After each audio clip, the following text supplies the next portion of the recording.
Minister. I draw the House's attention to my former role as Chair of the Trade Out of Poverty APPG. The honourable gentleman makes a very important point about the importance of both fair trade as well as free trade.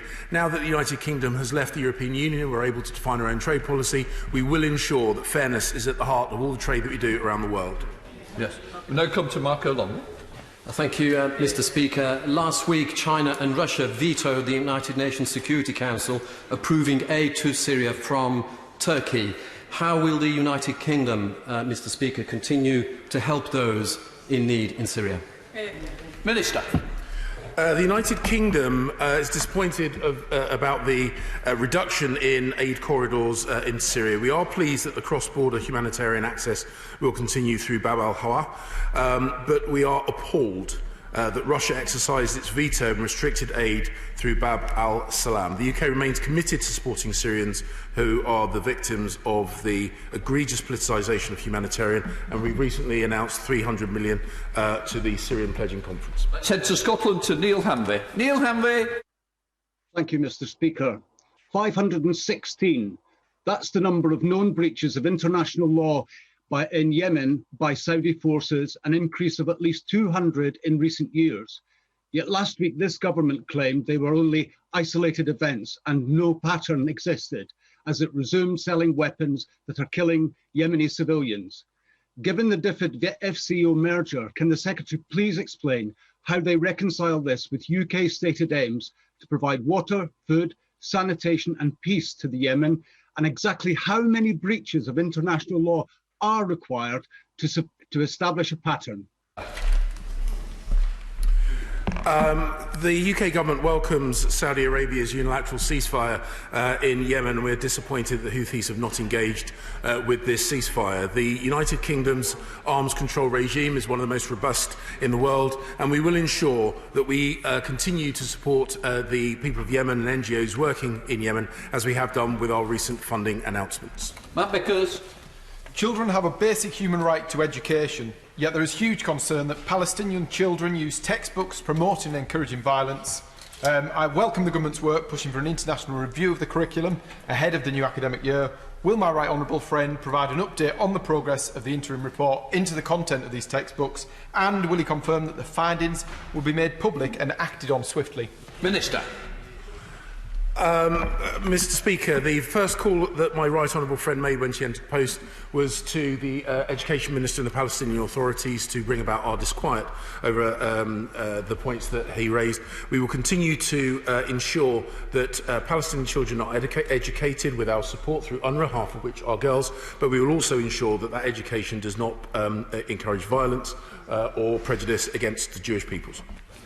We now come to the start of questions to the Prime Minister. I'm going to start by calling the Prime Minister to... Mr Doherty, I don't need any comments, thank you. I now call the Prime Minister to answer the engagement question from Mark Menzies, who's participating virtually. Prime Minister.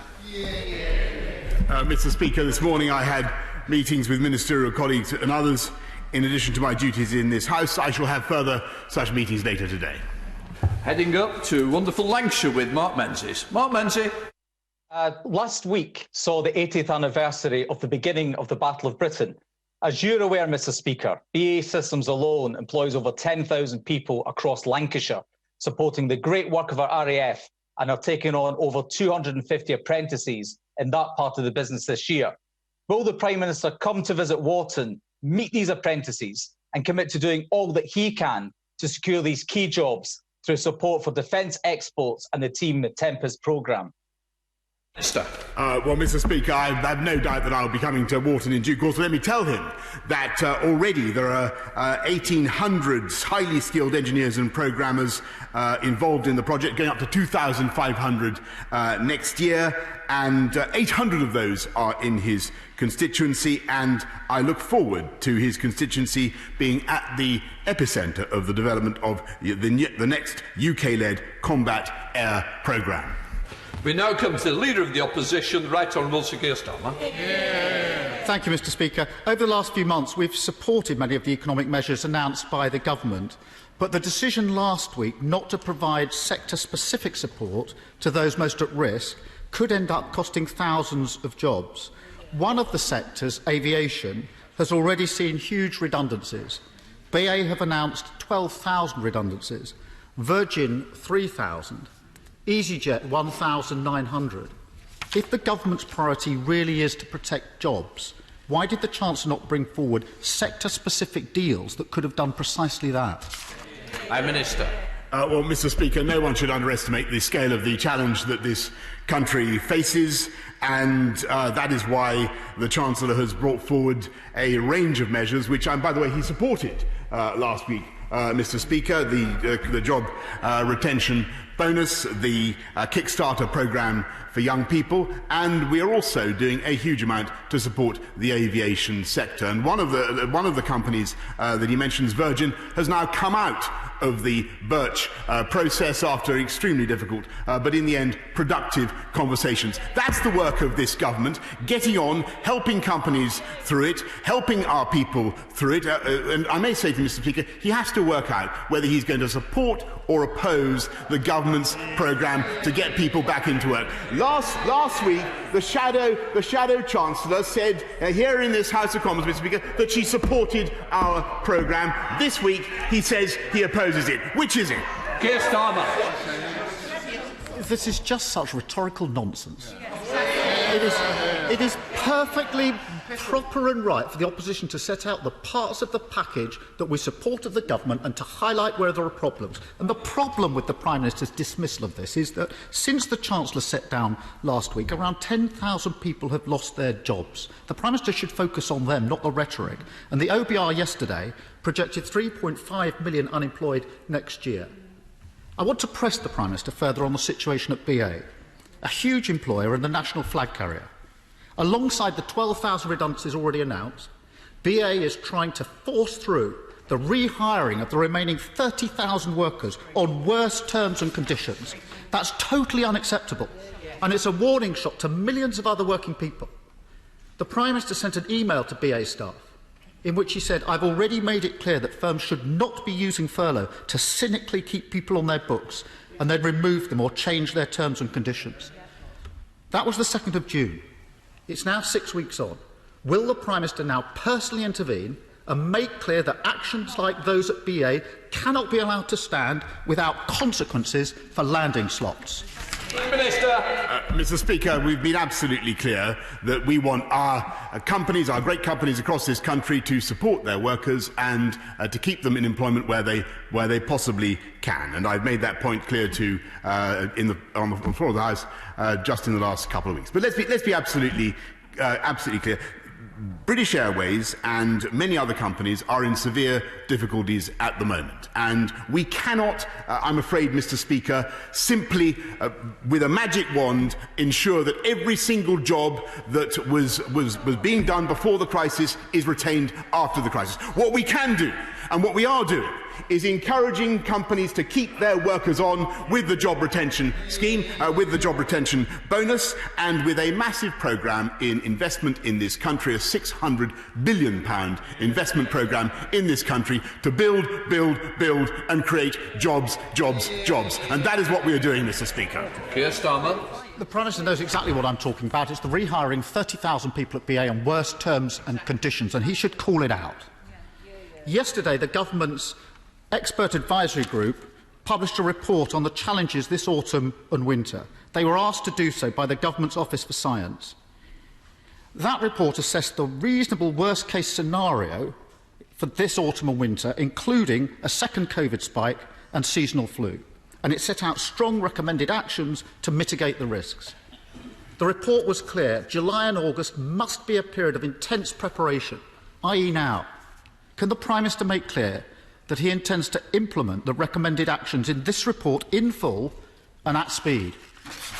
Mr. Speaker, not only are we getting on with implementing the preparations for a potential new spike, but he will know that the government is engaged in record investments in the NHS, £34 billion. What I think the House may not realise is just in the last year since this government has been in office, there are now 12,000 more nurses in the NHS, 6,000 more doctors, and it was thanks to their hard work, thanks to the hard work of the entire NHS, that we were able to prevent our health service from being overwhelmed this spring, and we will take steps to ensure that it is not overwhelmed this winter as well. Starmer. That's the whole point of this report. It sets out the reasonable worst-case scenario and tells the government what it needs to do about it. So I'm surprised he's not committing to fully implement it. It's vital that the government learns the lessons from the mistakes that have been made and acts now to save lives for the future. One of the key recommendations in this report, commissioned by the Government's Office for Science, is that testing and tracing capacity will need to be significantly expanded to cope with increased demands over the winter. The reality is this: trace and track is not working as promised as it stands today. The report makes clear it needs to be significantly expanded to cope with the risks of autumn and winter. What assurance can the Prime Minister give that the system will be fit for both purposes in the timeframe envisaged in this report, i.e. by this September? Prime Minister. Mr. Speaker, once again he attacks the test and trace operation, which is working at absolutely unprecedented scale, and 144,000 people across the country, have now agreed to self-isolate to stop the spread of the virus. He keeps saying that the test and trace operation is failing to contact enough people or failing to get enough people to self-isolate. Actually, they are doing fantastic work. 70% or 80% of the contacts are found, and they are getting through to the vast majority of people who have the disease. And I can certainly give the House the assurance that our test and trace system is as good as or better than any other system anywhere in the world. And yes, it will play a vital part in ensuring that we do not have a second spike this winter. And what I think he should do, instead of knocking the confidence of the country in the test and trace system, now is the time for him to return to his previous script and build it up. That's what he needs to do. Mr. Speaker, the problem with the Prime Minister quoting the 70% of people who are contacted and asked to self-isolate is that's gone down. It was 90% just a few weeks ago, and every week it's gone down. So I wouldn't quote the latest figure, looking at the trend. But I have to ask, in light of the last few questions, has the Prime Minister actually read this report that sets out the reasonable worst-case scenario and tells the government what it needs to do about it in the next 6 weeks? Has he read it? Prime Minister. Speaker, I'm of course aware of the report, and we are of course taking every reasonable step to prepare this country for a second spike. And I may say to the right honourable gentleman, it is up to him really to get behind what the government is doing or not. And he has previously supported our plan. He has previously come to this House and said that he supports our measures. He now says, I think, that he doesn't support them. I think what he needs to do is build up the confidence of the people of this country, cautiously to get back to work, cautiously to restart our economy, which is what we are trying to do, instead of endlessly knocking the confidence of the people of this country, knocking their confidence in test and trace, knocking their confidence in our schools and the safety of our schools, and knocking our confidence in our transport network. Now is the time for him to decide whether he backs the government or not. Keir Starmer. It is perfectly possible to support track and trace and point out the problems. And standing up every week saying it's a stunning success is kidding no one. That isn't giving people confidence in the system. They would like a Prime Minister who stands up and says, there are problems, and this is what I'm going to do about them. Not this rhetoric about stunning success when it's obviously not true. Minister. Mr. Speaker, I join with, I think, every member of the House in mourning the loss of everybody who has died in this epidemic. And I can assure him and, through him, the victims and their families that we will do absolutely everything in our power to prevent a second spike in this epidemic. And that's why we're taking the steps that we are. That's why we've set up, as I say, an unprecedented test and trace operation. That's why we are investing massively in our NHS, in our frontline staff, and as I say, in the last year, recruiting 12,000 more nurses as part of a programme to recruit 50,000 more, preparing our NHS for winter. We will do absolutely everything we can to protect our country and to stop a second spike. But what he has to decide is we're getting on with delivering on our agenda for the country, getting this country through this pandemic and taking it forward. Can I just say to the Prime Minister as well, we are going to work through the chair. We're not, the audience isn't that way, it's this way. Rob Butler. Thank you, Mr. Speaker. My constituency is home to many farms producing excellent British food. Can my right honourable friend confirm to me that the new trade deals our government is working on will safeguard our high food standards and provide fantastic new opportunities to the hard-working farmers in my part of Buckinghamshire? Prime Minister. Yes, indeed, Mr. Speaker. I can give him that assurance. We will not only protect high food standards in this country, safeguard animal welfare, but open up new opportunities for farmers in Buckinghamshire and across the UK. We now come to the Leader of the SNP in Blackford. Thank you, Mr. Speaker. Tomorrow, this Tory government will publish legislation for its biggest power grab since the Scottish people voted overwhelmingly for the Scottish Parliament in 1997.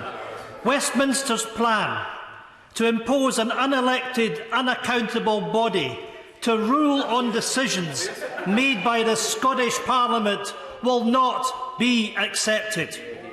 The decisions of the Scottish Parliament must and will be decided by the Scottish people. We also reject any attempts of lower standards from one part of the United Kingdom being imposed on Scotland, knowing that this Tory government is prepared to sell out food and agriculture industry to his pal Donald Trump. Will the Prime Minister confirm that his Tory government are once again ignoring the wishes of the Scottish people and launching their hostile agenda against devolution? Prime Minister. On the contrary, Mr. Speaker, what we are doing is possibly the biggest single act of devolution to Scotland, to Wales, to Northern Ireland in modern memory.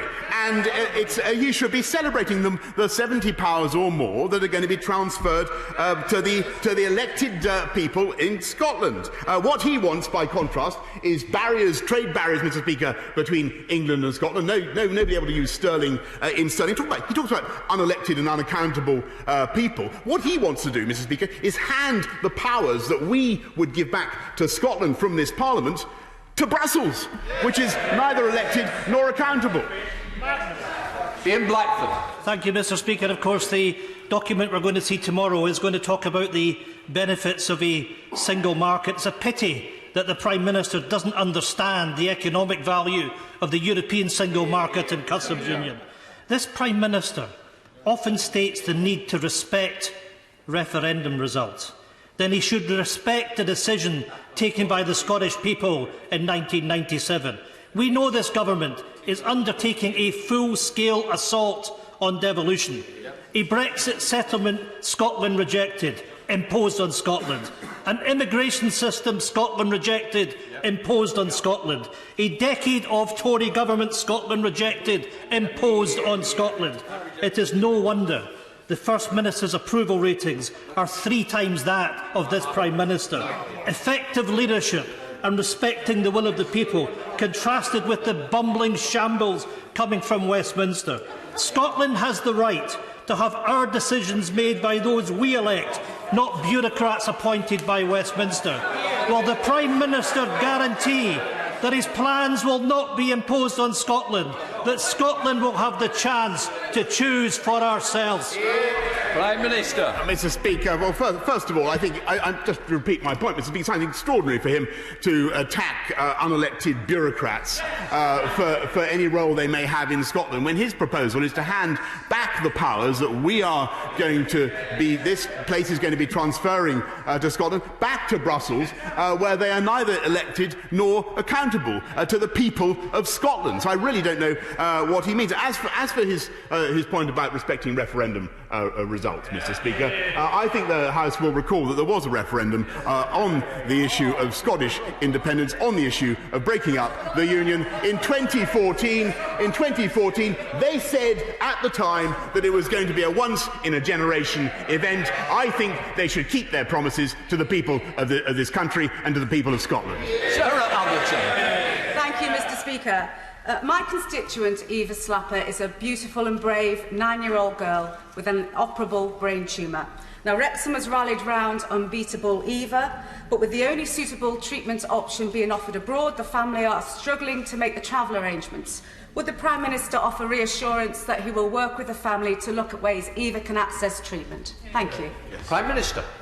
Yes, Mr. Speaker. I thank my honourable friend for her question, and our thoughts are very much with Eva, her family, and we will, of course, look at everything we can do to support her and her travel arrangements.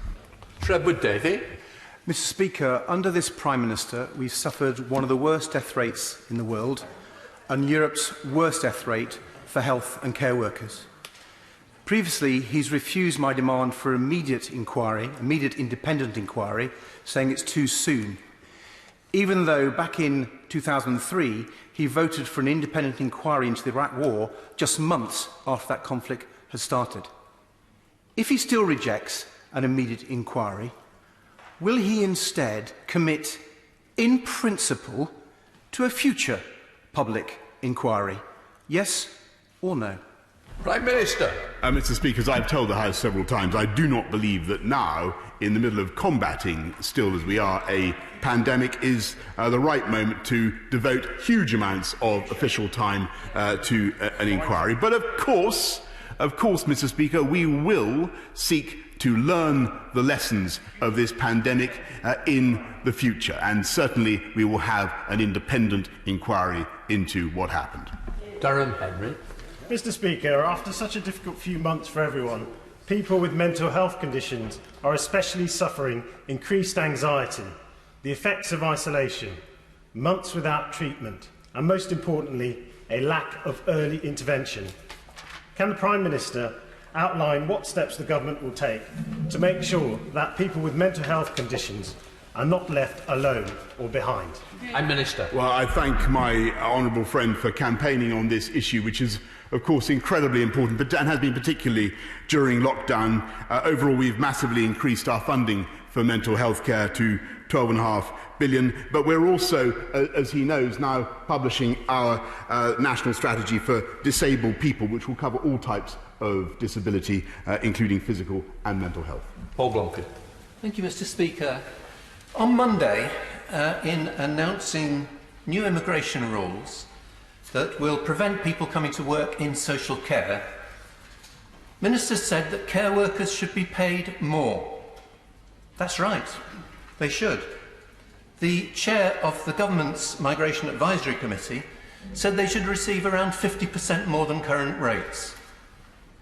Now, the government is the primary funder of social care.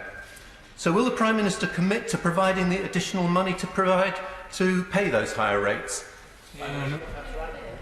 Well, Mr. Speaker, I can tell the House that we have already taken steps to support local authorities through another £3.2 billion to support them, a £600 million contribution to fight infection, and we are incredibly proud of what our social care workers do and what this government has done, in sharp contrast to the previous government, is we have not only introduced a national living wage, but we have increased it by the biggest ever amount.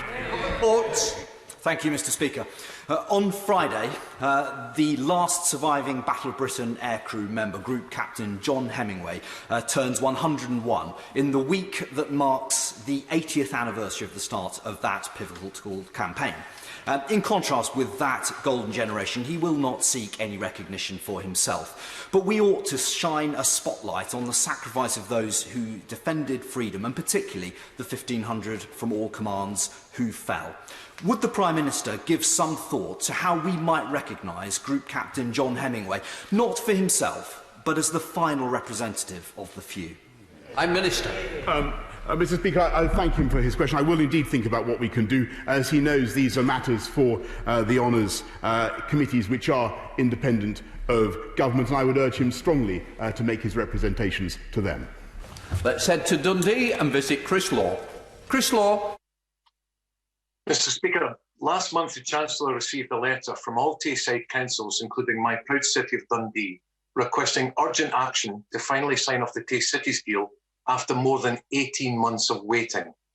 6,000 jobs hang in the balance while this constant delay continues, and the situation has been described quite rightly as ridiculous by the Chief Executive of the Region's Chamber of Commerce.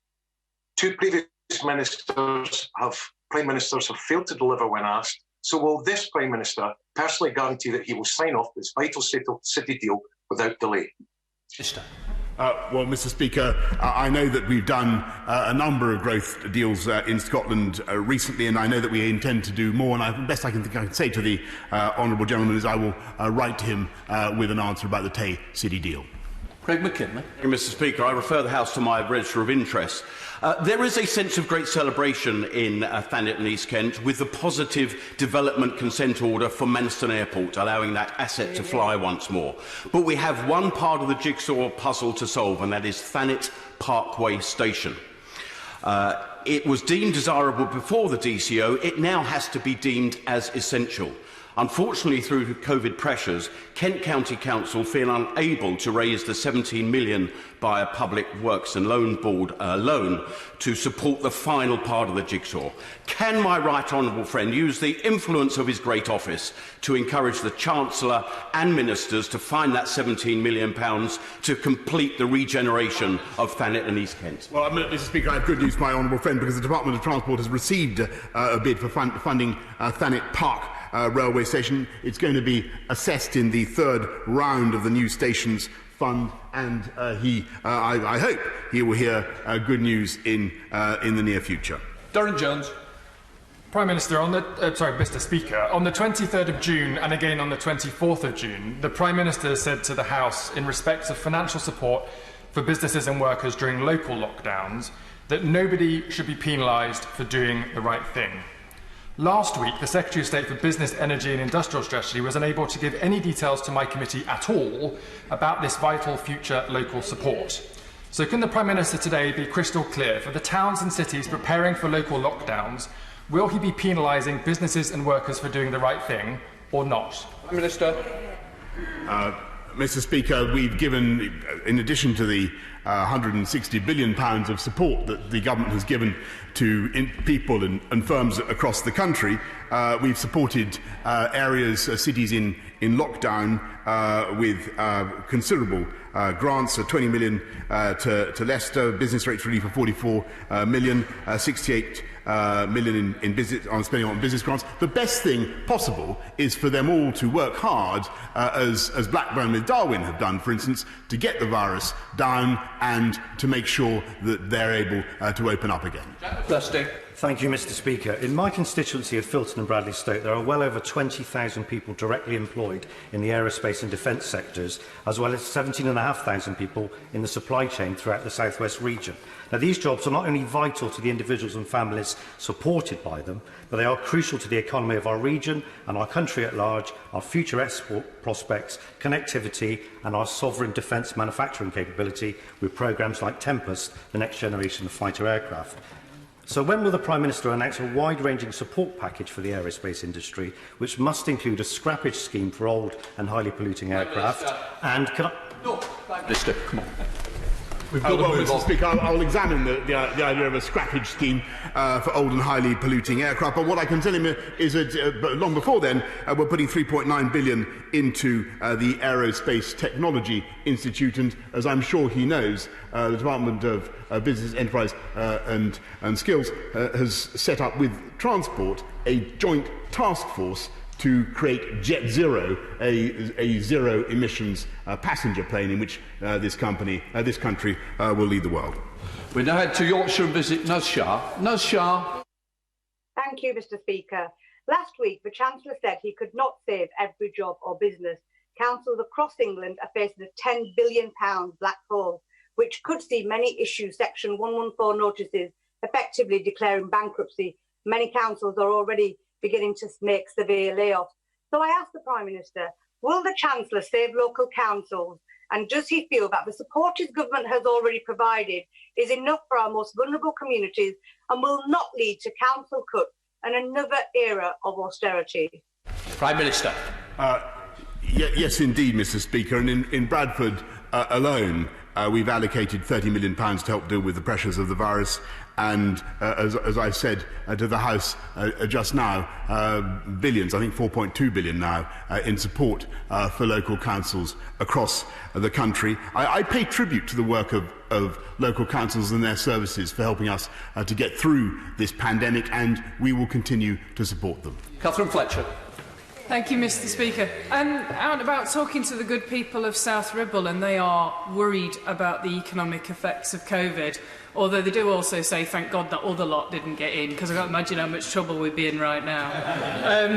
Can the Prime Minister confirm that whilst there might be tough days ahead, this Conservative government is throwing the kitchen sink at fixing it? Well, come on, Mr. Plummer. Yes, Mr. Speaker. Not only the kitchen sink, but every part of the kitchen, because we are going to build our way forward, and we're going to be supporting the building of 300,000 new homes a year, and we are going to do everything we can to ensure that we get jobs throughout this country, whether by installing kitchen sinks or any other part of the house. We will take this country forward. Mr. Blaven. Thank you, Mr. Speaker. Can I refer the Prime Minister to the question asked by my honourable friend? Due to a COVID outbreak in Kirklees, we are now an area needing enhanced support. The Council are being brilliant. They're testing on workforces and closing operations. But there is a cost to this, to the business, but also to the worker put on statutory sick pay. So could I ask the Prime Minister to help us in the Council and communities like Batley and Spen? Can we have daily postcode data? And also, can the Prime Minister commit to a package of support so that businesses can close and individuals can do the right thing to benefit all of us? Well, yes, of course, we're committing to sharing as much data as we have with councils so that they can get on at a local level as they have been dealing with the pandemic. And actually, some of them have been doing an absolutely outstanding job, Kirklees in particular. And we will continue to support councils up and down the land as they engage in local action to make sure the whole country can start to get back to work. Heather Whitler. Mr. Speaker, it's a pleasure to be back. Toyota Manufacturing, based in my constituency, South Derbyshire, is the leading producer of low-emission hybrid cars in the UK. Their aim, like the government's, is to achieve zero emissions from their vehicles. However, would my right honourable friend agree with me that the importance of recognising and promoting the role of hybrids can play in the transition as we move from the vehicles that we have today to zero-emission transport going forward? Minister. Yes, indeed, Mr. Speaker. I think hybrids and plug-in cars can certainly make a huge difference, and they're an important part of our transition to zero-emission vehicles, in which this country, certainly in the battery technology, this country leads the world. Can I welcome the new SNP Deputy Leader, Kirstin Osmond? Thank you, Mr. Speaker. My constituent, Daniel Kaplan, who has just turned 17, has been diagnosed with a diffuse midline glioma, a brainstem tumour. That's a terminal diagnosis and an absolutely crushing one. There have been no new treatments for conditions like Daniel's for 40 years, so no progress in treating childhood brainstem tumours. Will the Prime Minister join me in supporting Daniel's family in their call for a renewed focus on research and for a light to be shone on awareness of childhood brainstem cancers, so that other families in the future do not have to face the heartbreak that Daniel and his family are facing today? Yes, indeed, Mr. Speaker, and I know that everybody will sympathise very much with Daniel Kaplan and his family, and I will do what I can to ensure that she is able to make representations to the Department of Health about ensuring that childhood brainstem cancers are properly understood and properly tackled by this country. Mr Greenblatt. Thank you, Mr Speaker. Some people are anxious to return to work and some people find that they're actually as happy and productive at home working as they would be at the office. But does the Prime Minister agree with me that the worst reason for staying at home is to follow blanket government advice that takes no account of safety? And will he commit to revising that government advice urgently? Prime Minister. Well, as I'm sure he knows from studying the government advice, my right honourable friend will see that it is, we say very clearly, it's important that business should be carried on, and that employers should decide in consultation with their workers whether it is safe for their workers to come in, to work, or whether they should continue working from home. I happen to think that employers in this country have made huge strides in getting our workplaces safe, and that is the message that I think we should all be conveying. Let's head to Livingston and visit Hannah Bardell. Hannah Bardell. Thank you very much, Mr Speaker. I'm sure the Prime Minister will agree that men who mock women have no place in our society. Yet, according to Baroness Cumberledge in her report last week into the hormone pregnancy test Primidos, sodium valproate and vaginal mesh, that is exactly what happened to thousands of women at the hands of some male medical experts. She said that many women were gaslighted and not believed. So will the Prime Minister commit to implementing all of the recommendations in her report? And will he meet with me, Primidos campaigner Mary Lyon, and my constituent Wilma Ord, who suffered as a result of Primidos, to ensure that women are heard and not denied essential care, and those affected get the recompense they are rightfully due? Prime Minister. Well, Mr Speaker, I'm sure I speak for many members in this House when I say I've had direct representations as a constituency MP from women who have suffered from exactly the conditions that were identified by Baroness Cumberledge and her committee, and I can also assure her that this government takes that issue with extreme seriousness, and I have absolutely no hesitation in acceding to her request for a meeting either with myself or with the Department of Health to make sure that she feels that we're addressing the issues in the way that she would want. John Stevenson.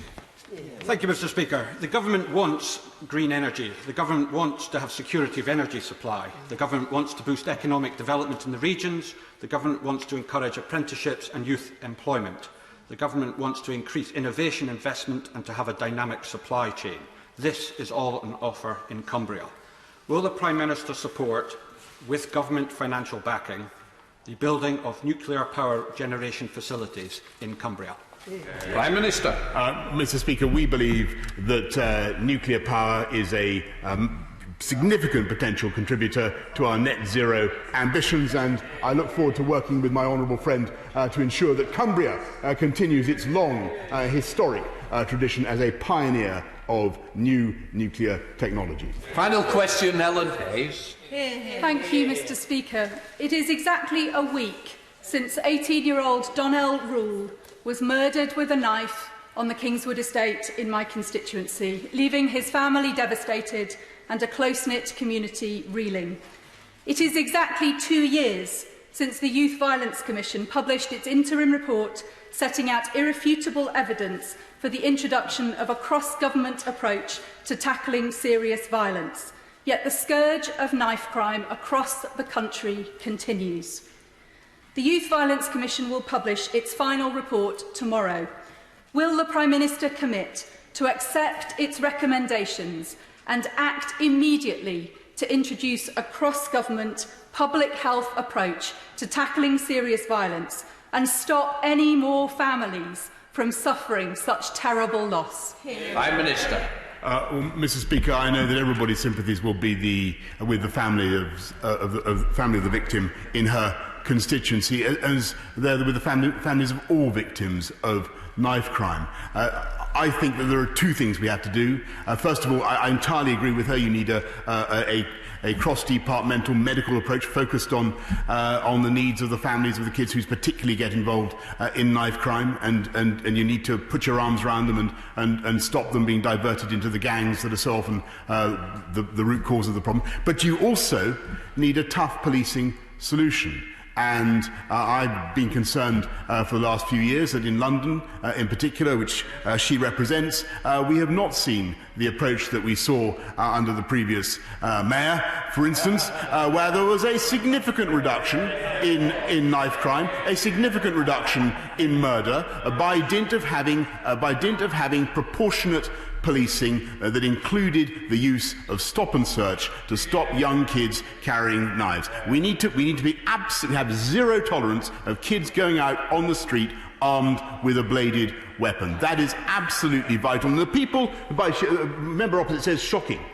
Member opposite says shocking. The people who, in my experience, who are most supportive of taking the knives of kids on the streets of our city are the mothers of those kids who are most at risk of being killed. They support stop and search, and I hope she does too. In order to allow the safe exit of honourable members participating in this item of business and the safe arrival of those participating in the next, I am now suspending the House for 3 minutes. Order.